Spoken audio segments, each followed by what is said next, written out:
Comment comprendre que quelqu'un qui ne donne pas d'importance au coaching et à l'accompagnement soit le premier à courir vers le coaching et vers l'accompagnement lorsque les choses commencent à mal tourner? J'ai récemment eu un coaching avec une dame, avec son mari, qui me disait comme ça que il s'était lancé dans l'activité de VTC à Abidjan, mais à l'heure où nous étions en train de changer, elle ignore où se trouve son véhicule.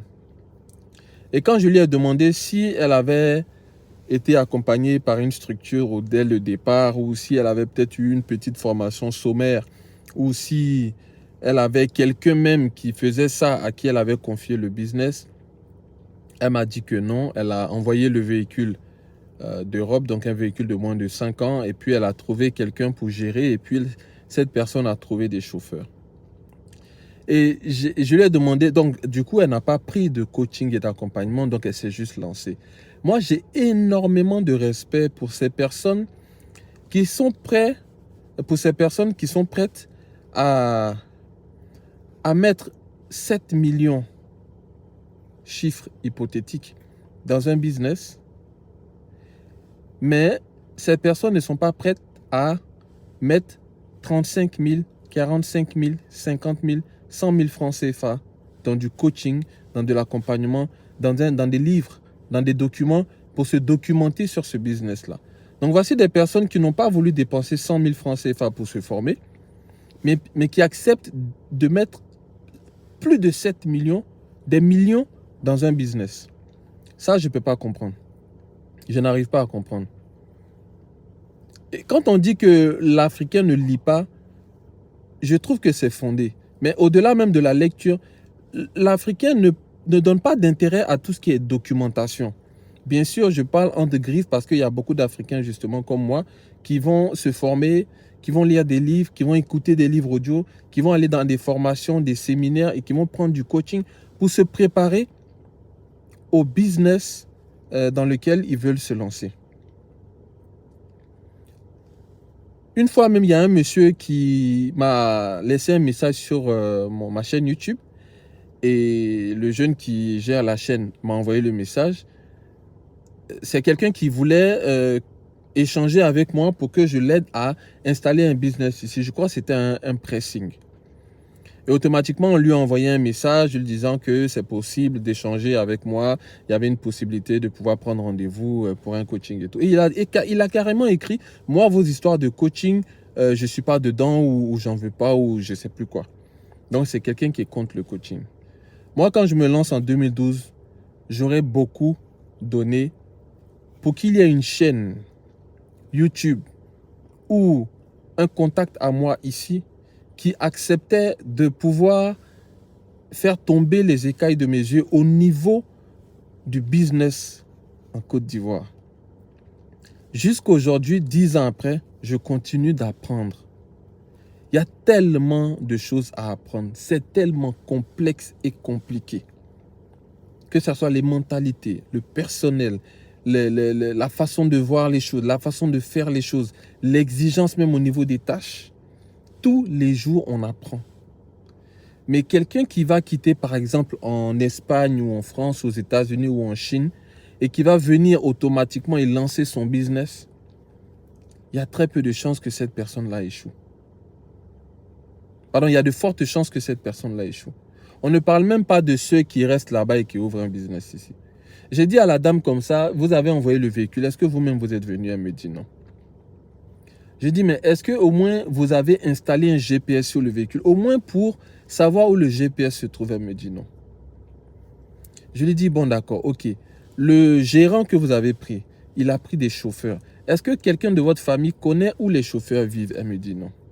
J'ai dit, mais vous voyez, toutes ces précautions, toutes ces choses-là sont les précautions à prendre lorsqu'on se lance dans le transport.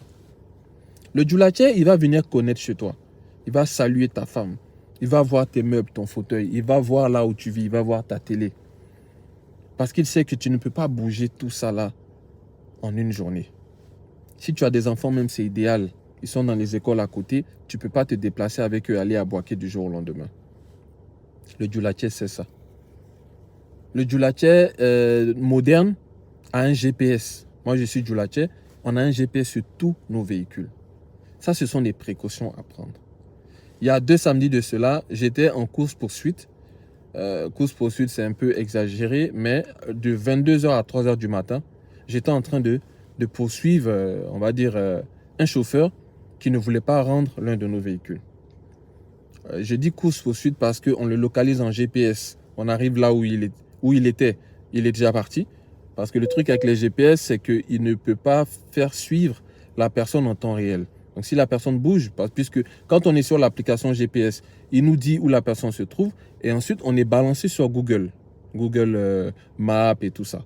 Et donc du coup on suit Google Maps, mais Google Maps ne fait pas une actualisation avec le GPS.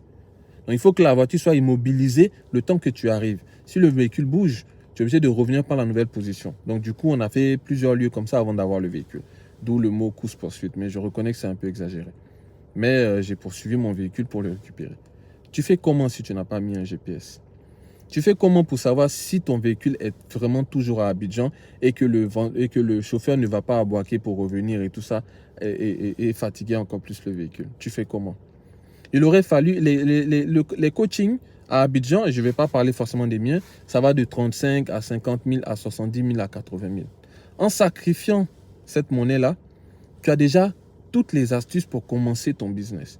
En achetant un petit livre ou un e-book, un livre audio, un livre digital sur l'activité, tu te documentes. J'ai beaucoup de respect pour ces personnes-là que je prends en coaching et qui disent que depuis 2 ans, je mûris mon projet, je me suis formé par-ci, par-là, je lis des livres. Ça, c'est bon, c'est super. Sauf que des fois, je trouve qu'il faut maintenant passer à l'action. Mais au moins, ces personnes-là ont pris le temps de pouvoir se former, se documenter. Donc, elles ont un peu plus de chances de réussir, au moins de comprendre ce qu'elles font.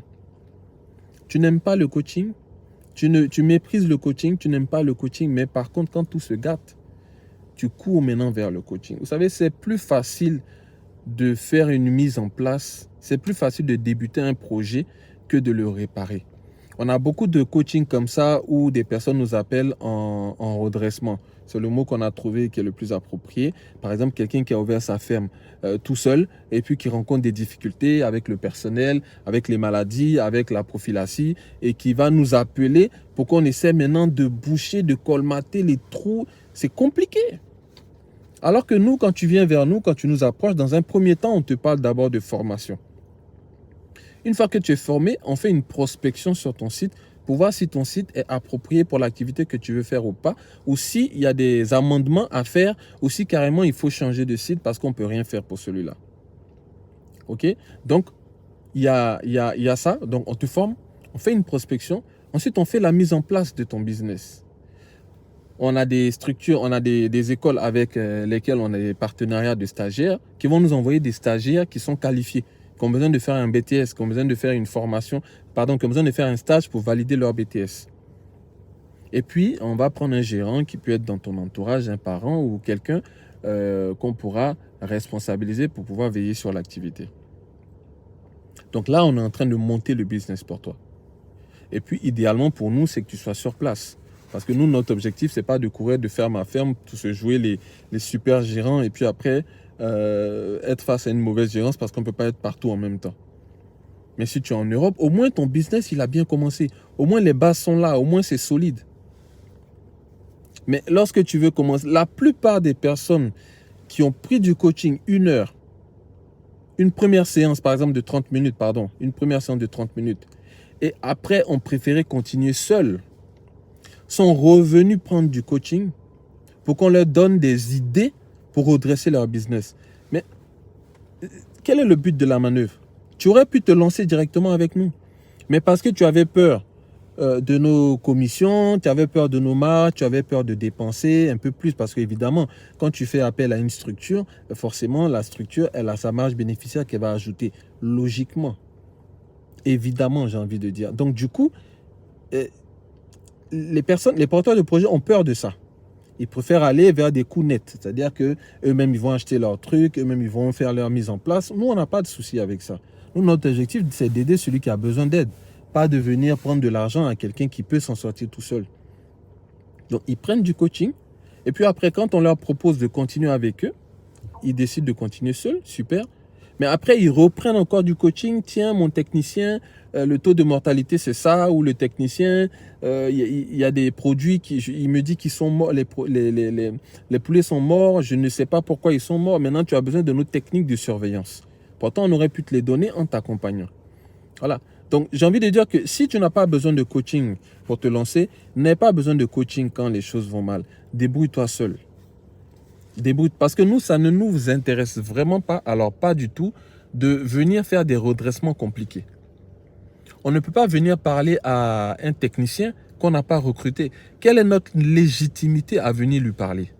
Même si vous êtes là pour faire les présentations, il ne nous connaît pas.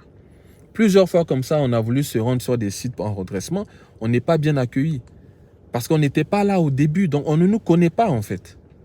Tu es qui? Tu viens en tant que qui? Quelle est ta légitimité? Tu ne sais même pas comment on en est arrivé là et tu viens parler, tu viens jouer le redresseur et tout ça. C'est super compliqué. C'est super compliqué. Donc moi, mon conseil pour les porteurs de projets, surtout pour ceux qui sont de l'autre côté, qui ne sont pas en Côte d'Ivoire, c'est d'abord, lorsque vous voulez vous lancer dans un projet, c'est d'abord d'essayer de vous documenter sur ce projet-là et ensuite de rechercher toutes les formations possibles pour vous former. Et puis, enfin, vu que vous n'êtes pas sur place, de trouver une structure qui est déjà bien expérimentée et qui a les moyens de prouver ses compétences, de vous accompagner. Ou encore mieux, vu que vous n'êtes pas sur place, de voir s'il y a des possibilités de plan d'investissement pour être investisseur. Et puis, quand vous rentrerez au pays définitivement, vous serez maintenant entrepreneur. C'est beaucoup plus simple pour vous. Et nous pouvons vous accompagner dans ce sens-là. Plusieurs entreprises sur place peuvent vous accompagner dans ce sens-là, mais ne sacrifiez pas 100% de votre capital parce que vous ne voulez pas dépenser 1%, sinon moins de 1%, parce que quelqu'un qui dépense 7 millions et qui n'a pas voulu mettre 35 000 francs pour se former, pour moins d'1%, il a sacrifié les 100% de son capital. Ça serait dommage. Ça serait dommage. Voilà, c'est juste une petite vidéo pour te motiver, pour te donner quelques informations, quelques nourritures pour l'esprit. C'était Nyepa Joel Anani. À la prochaine vidéo.